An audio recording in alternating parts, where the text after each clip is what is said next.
Assalamualaikum warahmatullahi wabarakatuh. Hari ini kita akan berbicara mengenai video patuh syariah dalam bidang dakwah, iaitu stres dalam pekerjaan.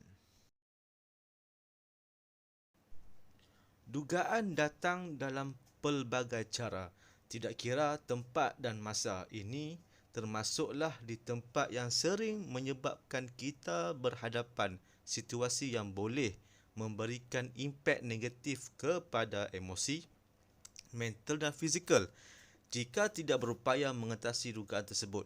Antara manifestasi dugaan di tempat kerja adalah tekanan kerja. Kita sebenarnya sentiasa berhadapan dengan tekanan kerja yang jika ia bijak dikawal akan meningkatkan tahap produktiviti kerja dan motivasi, tetapi jika sebaliknya akan memberi impak negatif kepada diri sendiri.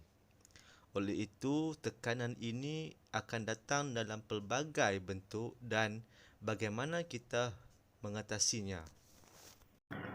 Persekitaran pekerjaan juga memberikan desakan dan tekanan tertentu yang merangsang tindak balas individu secara mental dan fizikal.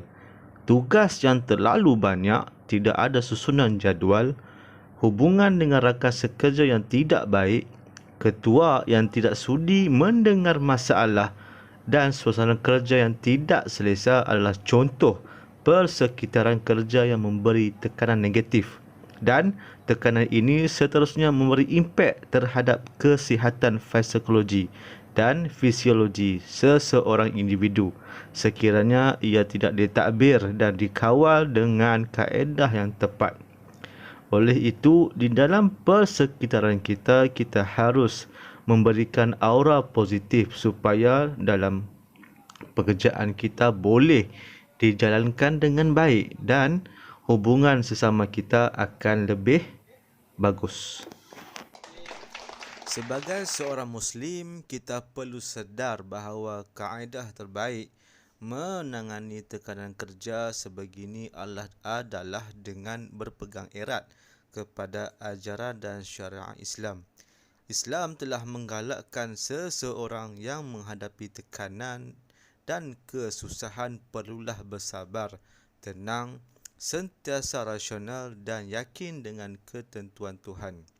Allah Subhanahu wa Ta'ala telah memberikan panduan terbaik dalam menangani tekanan sebegini melalui firman-Nya yang bermaksud, demi sesungguhnya kami akan menguji kamu dengan sedikit perasaan takut dan kelaparan dan dari harta benda dan jiwa serta hasil tanaman, dan berilah khabar gembira kepada orang-orang yang sabar, orang-orang yang apabila mereka ditimpa oleh sesuatu kesusahan, mereka berkata, sesungguhnya kami adalah kepunyaan Allah dan kepada Allah jugalah kami kembali. Surah Al-Baqarah ayat 155 hingga 156.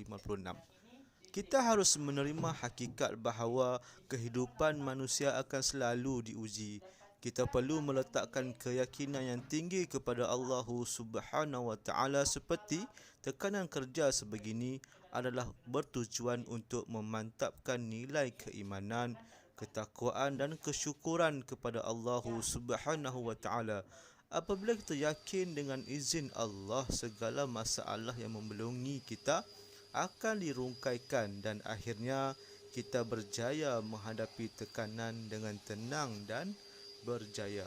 Oleh itu, apa sahaja masalah yang datang kepada kita, kita kena ingat sandaran utama kita ialah Allah Subhanahu wa Ta'ala. Dengan cara kaedahnya kita sentiasa mencukupkan diri kita dengan solat, zikir dan membaca Al-Quran. Banyak kajian saintifik daripada dua negara yang mengkaji betapa indahnya solat ini adalah kerana apabila kita solat, seluruh tubuh kita hanya fokus pada satu sahaja, iaitu menyembah Allah Subhanahu wa Ta'ala, dan ia memberi impak yang sangat positif dan memberi kesan selepas kita solat. Oleh itu, ringankanlah kaki, ringankanlah tangan untuk kita mengambil wuduk dan sentiasa memenuhi solat 5 waktu kita dengan pantas supaya keimbangan di antara dunia dan akhirat itu dapat diimbangi dan menetapkan hati kita sentiasa tenang dengan mengingati Allah Subhanahu wa taala. Dan yang paling penting sekali ialah komunikasi dalam pekerjaan. Dengan komunikasi yang baik dapat menjalinkan hubungan kita dengan rakan dan juga ketua kita dan menghindarkan kita dari sikap negatif.